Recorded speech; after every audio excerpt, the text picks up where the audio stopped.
Myself Navdeepika. I am from Harvard Convent Senior Secondary School, Bagapurana. Today we will discuss subject SST, chapter first from the SWICS, Need for Law.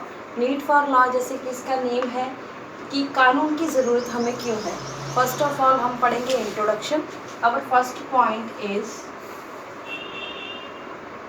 Introduction. Introduction में हम क्या देखते हैं कि the rules of a game ensure that it is played properly. हर एक game को चलाने के लिए उसके परफेक्ट रूल्स बनाए जाते हैं.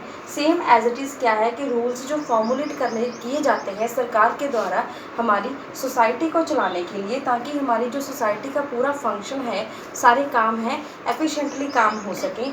दीज लॉज आर, इन सब चीज़ों को हम कानून बोलते हैं. These rules are written form in the usually written form in the constitution. ठीक है, ये सारे जो रूल्स बनाए जाते हैं वो रिटन फॉर्म में लिखे जाते हैं. वो किस चीज़ में लिखे जाते हैं, उसको हम कॉन्स्टिट्यूशन बोलते हैं.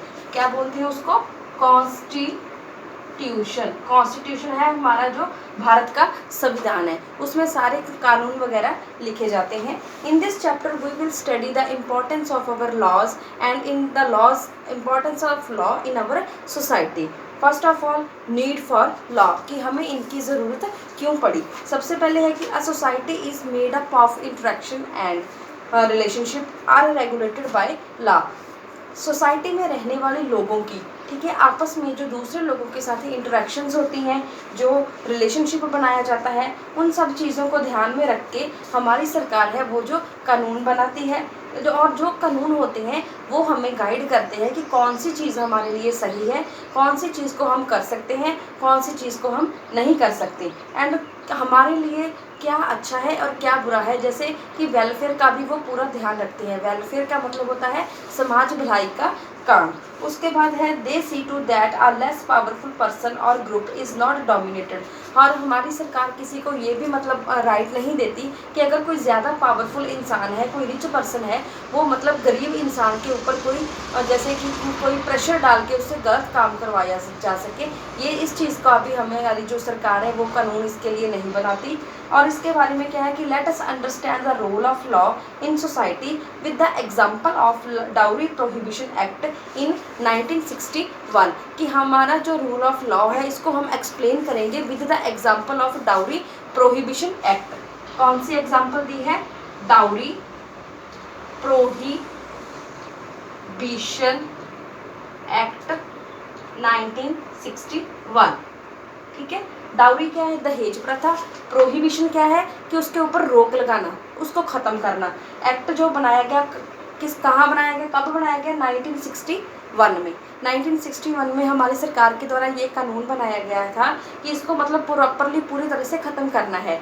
इसका क्या मीनिंग था कि कुछ साल जब पुराने समय में जो लड़की वाले थे वो अपनी लड़की को उपहार के बेस पे कुछ प्रॉपर्टी या कुछ गुड्स वगैरह देते थे, अपनी इच्छा के अनुसार देते थे. लेकिन जैसे ही टाइम बदलता गया उसके बाद मतलब ये एक ऑब्लिगेशन लगाया गया, मतलब कि जैसे कि स्ट्रिक्टली इसको मतलब पालन करना पड़ा गर्ल साइड के लोगों को कि वो अपनी बच्ची को मतलब अपने उसके दहेज में ज़्यादा से ज़्यादा चीज़ें दें. अगर जिस लड़की को ये दहेज नहीं दिया जाता था तो वो उसको फिर अपने ससुराल वाली साइड से मेंटली और फिजिकली टॉर्चर का सामना करना पड़ता था. इसीलिए क्या किया कि हमारी सरकार ने 1961 में डाउरी प्रोहिबिशन एक्ट बनाया कि इसके बाद कोई भी मतलब अपनी बेटी को अपनी इच्छा के अनुसार वो कुछ भी गुड्स वगैरह दे सकता है. अगर कोई इसके मतलब खिलाफ जाकर या फिर उससे डिमांड करेगा कोई लड़की की तरफ से कि वो हमें, तो वो फिर क्या कर सकते हैं, इसको टोटली बैन कर दिया गया. उसके बाद में क्या है कि 1961 में जब डाउरी प्रोहिबिशन एक्ट पास किया गया गवर्नमेंट के द्वारा, तो टोटली वो चीज़ें सारी बैन कर दी गई, प्रोहिबिट लगा दिया गया. जो डिमांड थी गिफ्ट की, प्रॉपर्टी की थी, वो सारी चीज़ें टोटली सरकार के द्वारा ख़त्म कर दी गई. उसके बाद है constitution. Our constitution, it's meaning and importance. अब हम अपने भारत के संविधान के बारे में, कॉन्स्टिट्यूशन है जो, इसका क्या मीनिंग है, ठीक है, इसकी हमारे लिए क्या इम्पोर्टेंस है, क्या महत्वता है या क्यों महत्वपूर्ण है ये भारत के नागरिकों के लिए. हमारा जो संविधान है it's a set of written rules. Written मतलब लिखती रूप में जो कानून लॉज लिखे गए हैं उसको हमने कॉन्स्टिट्यूशन मतलब रूप दिया है, संविधान का रूप दिया गया है। कॉन्स्टिट्यूशन में क्या है, इसमें फंडामेंटल प्रिंसिपल पूरे के पूरे सारे सिद्धांत लिखे गए हैं according to which a country is governed, जिसके द्वारा एक कंट्री को कैसे चलाया जाना होता है। ठीक है, इसमें है कि सारे की आउटलाइंस की जाती है लॉज की, कि हमारी सोसाइटी में कैसे जो पूरी कंट्री है, सोसाइटी है, उसको गवर्न कैसे किया जाना है। हमारा लास्ट टॉपिक क्या है, laws and dissent. Laws and decent.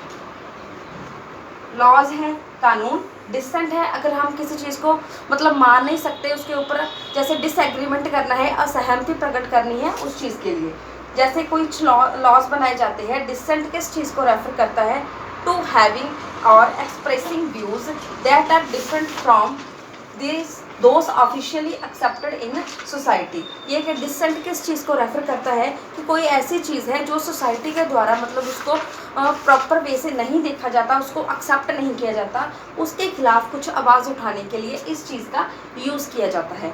When our government passes the law, it may not serve the interest of all sections of the society। जब हमारी गवर्नमेंट कोई कानून पास करती है देन हम क्या करते हैं कि कई बार समटाइम्स लोगों के इंटरेस्ट को ध्यान में रख के नहीं बनाया जाता। इन सच केसेस में क्या करते हैं कि if people get laws then they may demand the replacement और अमेंडमेंट।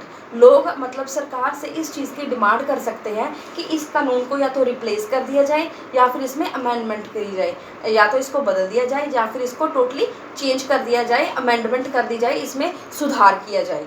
इसके बाद हमारे जो एक इस चीज़ की let us study one case of decent.